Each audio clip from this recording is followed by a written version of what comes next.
again for everyone for coming today, and a huge thanks to Google for their partnership with us at Location3 and all that great information.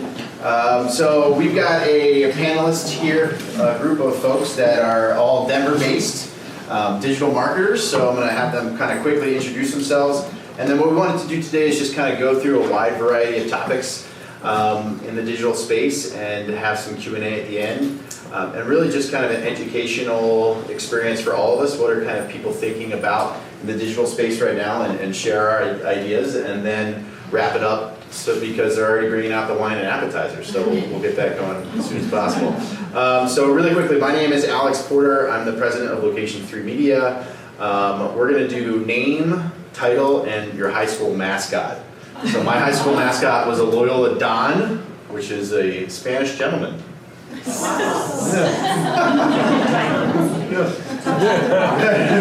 We'll go this way to this way. This way to this way. So you've already heard from me, Vicky. I'm the head of agency development for our performance team at Google. So I went to high school in Bangladesh. I don't think we really had high school mascots, but I'll tell you this.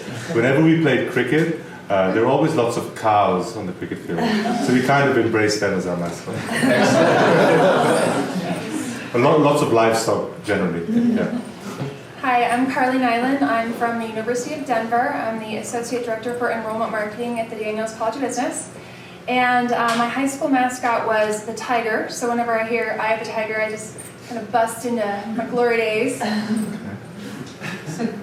Good afternoon, I'm Isaac Gerstenzang, the AVP of Corporate E-commerce with Destination Hotels.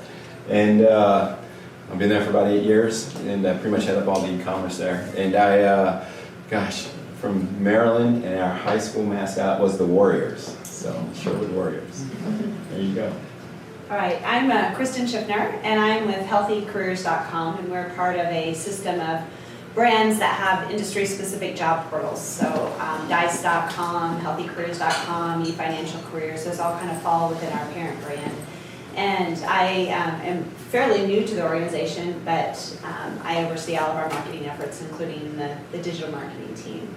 My high school mascot is a fictional character. My hometown was built on top of salt mines, and so our mascot was the Salt Hawk. Salt Hawk. Yes, and I was on the dance team, and I was a salt shaker. I can't believe I knew that.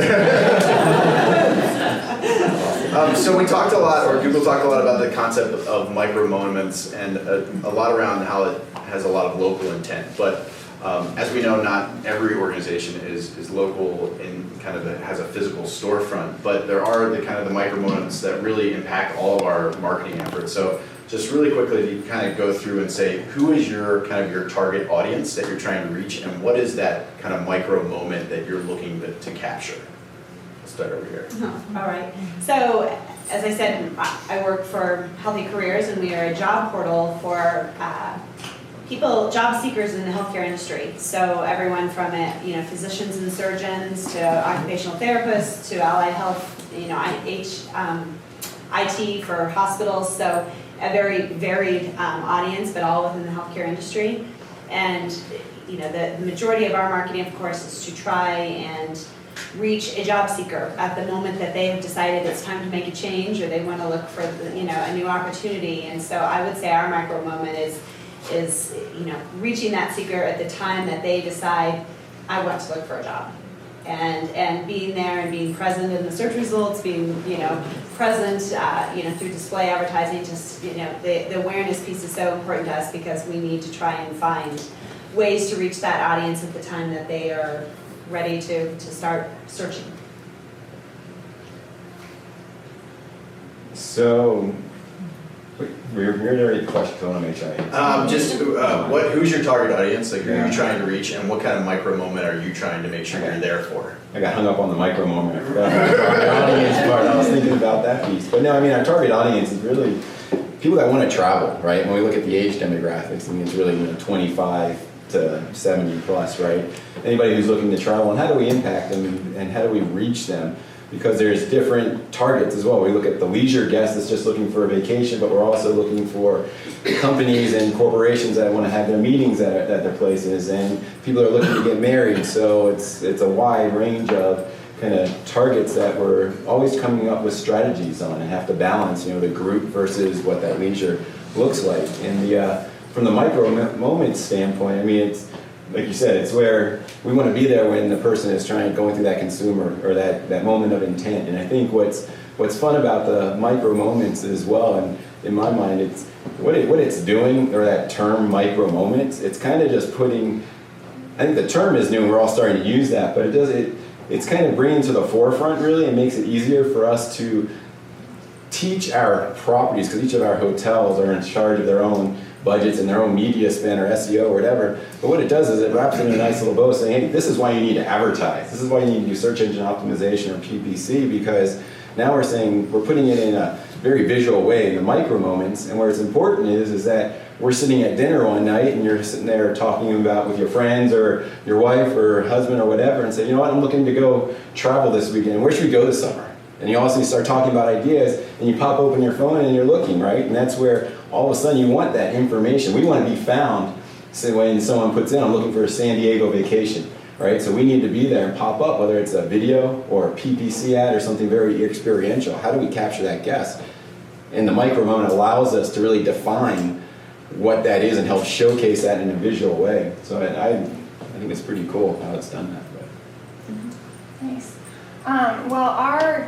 We're primarily targeting people who are looking for a graduate degree, and we have 10 graduate degrees. So some of our programs, the average age is 23, whereas our executive MBA average age is 39, so it's a pretty wide group. And I would say, and this kind of is a challenge with those micro moments, is the sales cycle, or the enrollment cycle, if you will, is so long. It's on average 18 to 24 months from when somebody looks into going to graduate school and then actually enrolls in it. So being present and relevant in those micro moments along the way is something that we really try to do with our digital strategy, whether it's retargeting someone because they came to our site and trying to give them relevant content, or whether it's prospecting and really trying to drive awareness to somebody who maybe hasn't explicitly said, I want a graduate degree, but maybe is exhibiting behaviors that they either want a career switch, or they want to advance in their career, or maybe launch their career. Should I add something? Go for it. I was going to say that micro moments is a big part of the mobile experience. It's not the only part, but it's a really big part of the mobile experience for all of us as users. And from the Google side, we are seeing users take action through our properties, mobile devices, browsers, et cetera, through these micro moments. So our team's goal is really to help businesses like yours kind of transform and kind of rise up to that opportunity. So I just wanted to call out again that Macy's case study. To me, is an incredible example of a really bricks and mortar kind of well-established business actually taking that first, second, and third step to really transform a big part of their business hinged on those micro moments. So again, that to me is a wonderful case study, as is the Sephora one. But what I wanted to just highlight is execution is actually really, really hard. And there's definitely, at this stage, as the tools and the reporting and the attribution, all of that catches up a little bit, there's definitely a bit of leap of faith and assumptions that you will need to make, and then testing and iterating in order for you to drive that execution. But I think what's really important is that you do it now before you get left behind. Yeah. So it's pretty interesting. We have folks that are looking to get a degree so that they can then get a different job, and then they all want to go on vacation. So that's kind of the life path that we have. And we want them all to buy ads on Google.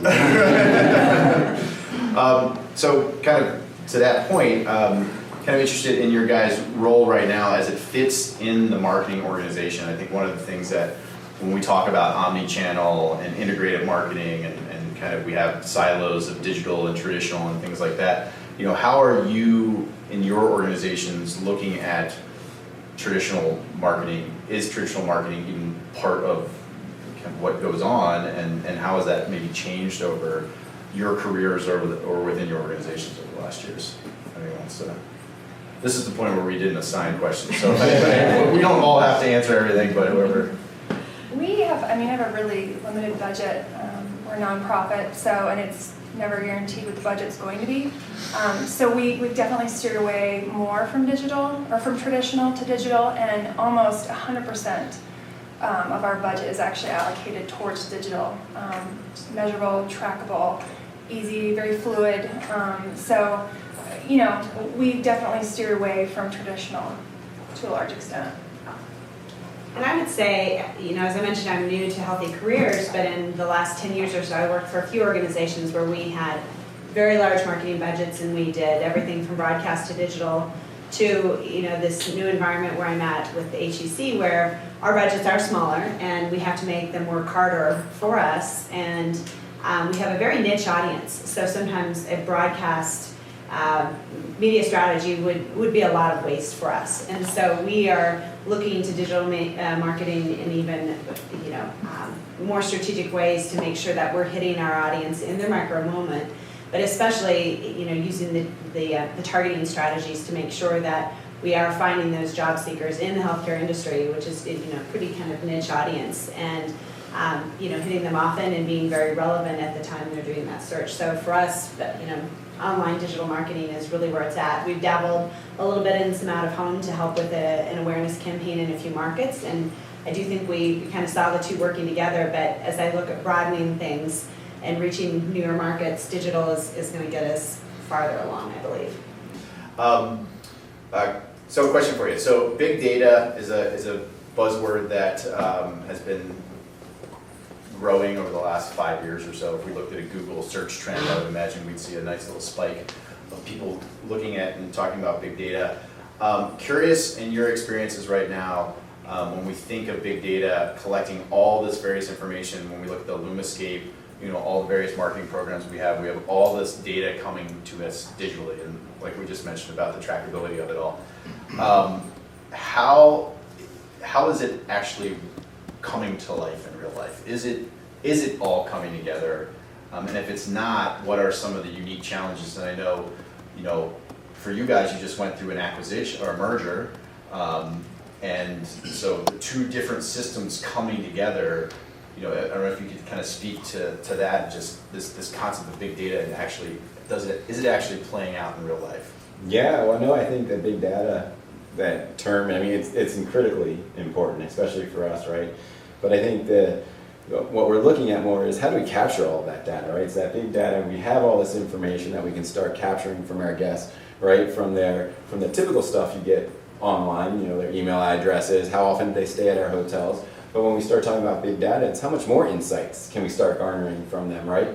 Did they use the spa? Did they go to the golf course? Or what are all those different tools? So then ultimately we want to be able to take that big data and then personalize the experience. And that's where all the stuff that Google's doing, and with our content management tool that we're building out now, is trying to blend the online and offline world. So this way, regardless if you come to our website and you went to one property, say you went to Stowe Mountain Lodge because you were looking for a golf retreat, and you went there, and then you said, I don't know if I want to go to Vermont, let me look in the other states, and then maybe you go up to South Carolina, Wild Dunes, and when you land on that website, we already know that you like golf. So first thing you see on that homepage should be something golf related, because that's what you're looking for, and that's where we're trying to tie in all of the data from behind the scenes, right? And from the property management systems, when you make a reservation, that information, that goes into a silo, and how do we tie it in with all the data from the websites? And that's kind of what we're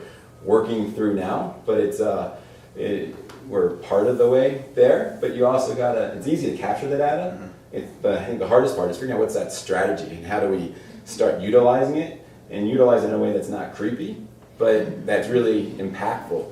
Because if you personalize right, I think it's wonderful, right? I think everyone loves going somewhere and having that experience personalized. So big data is hugely important, but how we use it in a very strategic, non-creepy way is critical. Especially the longer the kind of the sales cycle, kind of the harder that becomes, especially kind of as it relates to that content. So does the content exist that someone is looking for, and how do you make sure they get that right content in the right time? So Carla, you mentioned it's about an 18 to 24 month cycle between kind of interest and start. Like, what are you seeing kind of in your programs, in the landscape that's utilizing data to kind of help make sure that they're getting to those right points along the way? Honestly, I don't know that we are doing a perfect job at that because it is such a long cycle and people come into the funnel from so many different ways. I mean, a lot of our students won't even come to the website per se. They'll go right to the application, and so we've never had that opportunity to really, sell the school. So I don't know that we're doing it actually as well as we could. I might have to punt to the Google guy. Perfect. I mean, what I'll say is you're not alone. I think